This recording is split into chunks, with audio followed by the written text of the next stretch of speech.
Você A estuda área da astrobiologia é muito nova. Você estuda asteroides? Eu trabalho com asteroides. Asteroide, gente, é basicamente uma grande pedra, um registro fóssil do sistema solar que está aí, rodando. Qual a diferença do asteroide para o cometa?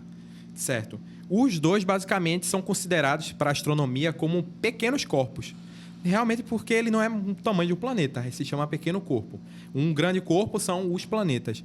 Esses pequenos corpos, eles basicamente são aquilo que sobrou do sistema solar. Porque a maior parte foi a estrela que foi formada, mais de 99% é a estrela que é formada. O resto do material são formados os planetas. E o que se sobra, que não é planeta, ou vira satélite desses planetas, ou fica como registro fóssil, que são ou asteroides ou cometas. Qual a diferença, então, de um asteroide e cometa? Basicamente, os dois são diferenciados por conta da atividade. Você vê que ele tem brilho. Por exemplo, o Hubble, o cometa Halley. O Halley, a galera fica, sei o que dá pra ver, né? A olho nu. Por que ele brilha? Porque basicamente é um material gasoso que solta da superfície dele.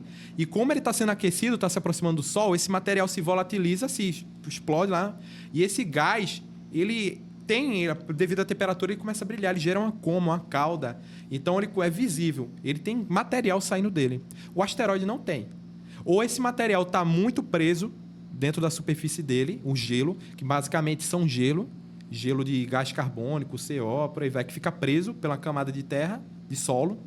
E o cometa não. O cometa tem esse material disponível por volta que quando esse corpo ele se aproxima do Sol, a temperatura da superfície vai aumentando e ele vai liberando esses gases. Aí ele vai brilhando. O que diferencia um asteroide e um cometa é a atividade cometária que a gente fala. Tá, mas pra gente, leigo, o cometa é o que a gente vê, asteroide a gente não vai ver. A não ser que ele esteja caindo para a Terra. Não, então, mas não tem chuva de asteroide? Meteoro. Chuva de meteoro. É chuva de outro meteoro. Nome. O que é que diferencia um asteroide para um meteoro, por exemplo?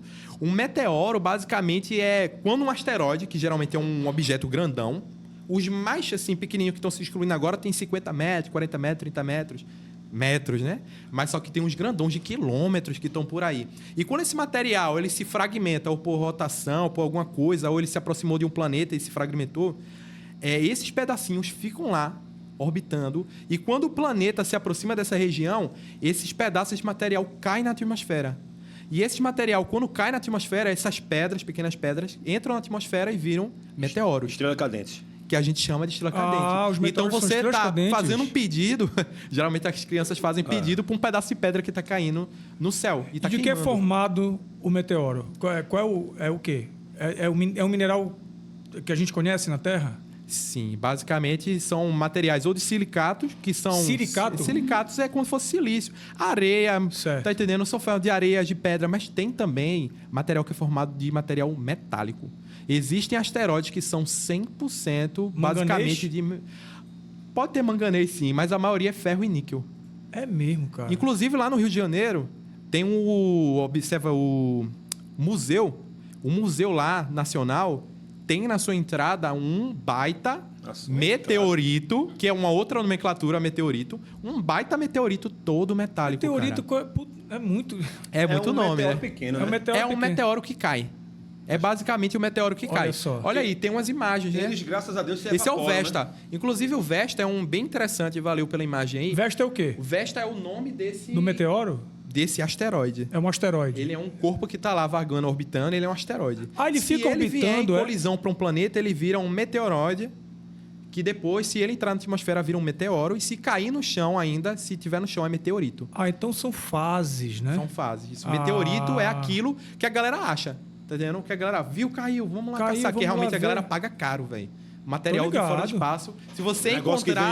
que vem importado. Inclusive, tem casos aqui... De graça, né? Tem casos aqui em Pernambuco de material de meteorito que caiu. Os cientistas norte-americanos descobriram, foram lá, no interior, onde? São Filomena, não sei, um negócio desse. É uma cidade lá no interior de Pernambuco. Pagaram muito pela galera. A galera queria segurar, o pessoal queria segurar. Não, vamos para estudar, vamos não sei o quê. E chegaram os americanos lá, toma aqui o dinheiro.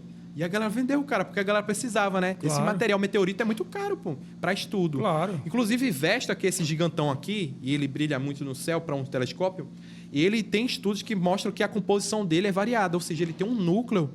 Ele tem partes que são de silicato, parte metálica. Então, a maior parte metálica dele. Então, ele se diferencia da maioria dos outros asteroides. E qual é o tamanho desse, por exemplo, do Vesta? Cara, para saber de cabeça pela quantidade de asteroides, eles são de muitos quilômetros, centenas de milhares de quilômetros. Ele é grande, Vesta é grande. Ele se encontra lá pelo cinturão principal de asteroides, que é depois de Marte. Tem a Terra, Marte, Júpiter. Entre Marte e Júpiter é onde tem chamado cinturão principal, onde os maiores asteroides e o que se mais conhece, né, o que mais conhece de material, tá lá. São milhões de objetos já identificados entre Marte e Júpiter. Eu conheço alguns corpos celestiais, mas aí você me diga outros nomes. Eu conheço a Paula Oliveira, que tem um corpo celestial. Eu conheço a Ivete Sangalo. Eu conheço aquela menina da novela das 9 também. Ai, cara, esse cara... Eu não lembro. O senhor conhece outros corpos celestiais além dos supercitados? São salários astronômicos, né? Ainda tem isso. E o que você recebe também para falar essa besteira? Não, eu queria outros nomes de corpos celestiais, que eu tô hiperfocado só nesses que eu citei, né? Criou um hiperfoco em objetos celestiais, né? Corpos celestiais, né? Tá, então o teu trabalho... A Virgínia também tem um corpo celestial. Alô, Virgínia. Então quer dizer que você estuda só os asteroides. Que não é só, a maneira de falar. A minha pesquisa são com asteroides. Só que eu tô também embarcando em outra... Eu sou também parte colaborador com a FPE. Eu trabalho na engenharia nuclear. Eu trabalho com a parte de radiação gama, que é altas energias, como essa altas energia interage com o material, que é uma outra vertente de pesquisa. Só que na astronomia eu trabalho com asteroides. Porém, no meu grupo de pesquisa, tem galera que trabalha com cometa, tem um pessoal que trabalha com propriedades físicas gerais do objeto, como é o tamanho dele. Eu trabalho basicamente do que os materiais são feitos. Tá, mas porque vamos lá, se um objeto estiver caindo na Terra, do que ele é feito? Ô, nego, tanta pedra aqui embaixo, por que tu queria estudar só as pedras que não existem aqui? Tu não gosta de paralelepípedo, de quartzo, de mármore? Pípado? Pô, Drailton. Paralelepípedo. Calma, Drailton. Porque o interesse, as pedras daqui não são de fora, não? Porque o interesse. Cara, pra falar a verdade, eu desde pequenininho, eu sempre quis ser cientista. A minha mãe me contava o seguinte, falava, olha, é o seguinte, você só chorava, só parava de chorar quando eu botava um documentário científico na TV. Aí eu ficava lá, fissurado na TV, né? Olhando os golfinhos, as baleias, não sei o que, o leão. Aí depois eu começava a ver Discovery Channel, não sei o que. Ficava lá olhando. Caraca, bicho, eu criancinha ficava... Eu quero trabalhar com isso. Só que a idade passa, o tempo passa, e você fica, caramba, como é que eu vou fazer isso? Eu vou me sustentar com o quê? Ganhar dinheiro como, né? Não é? Me diz uma coisa. Você estuda os asteroides, mas a minha curiosidade é...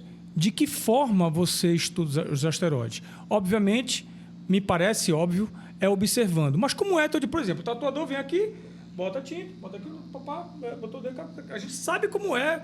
O cara, eu chego lá na TV, o que é que vai ter hoje? Tal coisa, sei o que, você liga a câmera, maquiagem. Então, esse é o meu processo. Você chegou no seu trabalho, como é? Você vai direto para onde? Vai ver onde? Vai para o computador? Como é? Isso é uma pergunta até que eu me fazia antes de começar a trabalhar. Porque, assim, de formação, eu sou químico. E a química, você vai no laboratório, sim, mistura as coisas, sim, vai para as máquinas e observa. Tá tudo na mesa. Pô, como é que eu vou estudar uma coisa que tá muito longe da Terra? Como é que se estuda um objeto desse, né? Com um telescópio. Que tipo de informação você vai tirar de um objeto que está tão longe assim?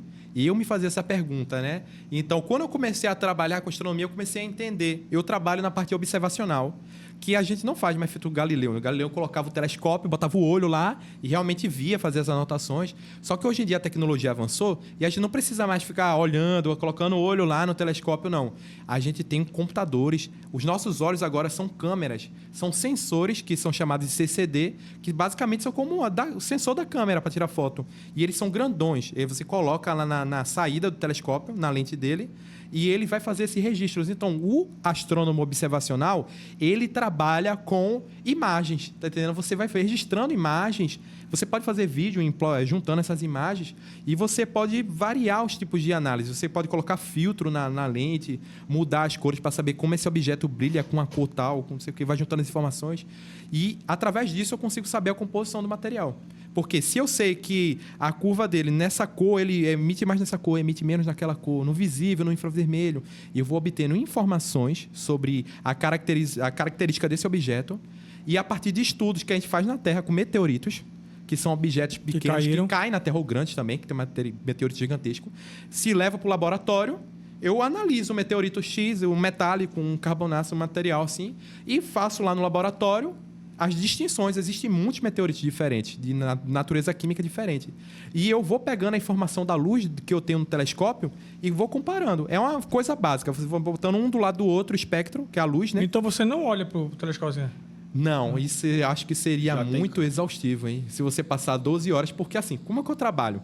Eu vou lá, eu tenho umas missões mensais que a gente participa. Inclusive, para trabalhar nesse meu telescópio, eu tive que ter uma formação de pelo menos 3 meses sendo acompanhado junto, porque aquele telescópio é muito caro. Então, você operar e fazer alguma coisa errada, quem é que vai pagar? Que telescópio é esse? Inclusive, ele é pernambucano, esse telescópio. Se chama OASI. O quê? OASI. Tá aqui. Tá em Pernambuco? Tá em Pernambuco. Ele é, inclusive, o segundo maior telescópio do Brasil. Não, peraí. Eu não sei como Pernambuco admitiu esse negócio de segundo lugar, que aqui tudo é primeiro. É o maior em linha reta. Não, vamos ver isso aí. Alô, governo do Estado. A gente pode falar que é o maior em linha... Inclusive, governo do Estado. Bora ajudar aí. Mas peraí. Não, volta aí, bicho. A gente tem o segundo maior telescópio do Brasil. O segundo maior telescópio do Brasil, que a galera trabalha com observacional, é o Observatório Astronômico do Sertão de Itaparica. Sertão de Itaparica é uma região do sertão de Pernambuco que fica ali às margens do Rio São Francisco, perto da divisa ali com a Bahia. Já fui de lá. Floresta é uma das cidades perto, já foi lá. Certo. Mas é Itacuruba que fica? É na cidade de Itacuruba.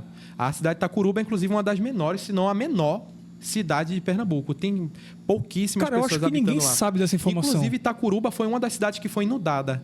Que fizeram a represa, foi inundada. Sim, a nova Iitacuruba tá lá. Que antes a Itacuruba foi inundada. E você sabe por que foi escolhido Itacuruba? Itacuruba. Para ter o segundo maior telescópio do Brasil?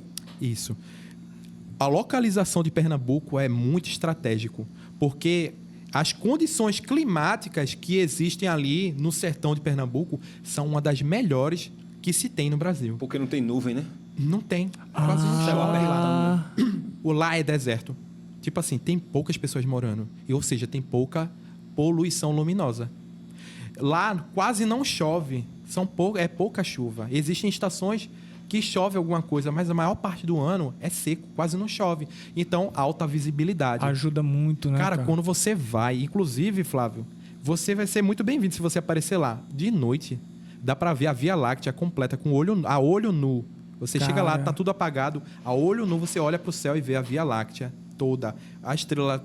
o céu todo papocado, a galera diz, pipocado de estrela. É muita estrela, cara.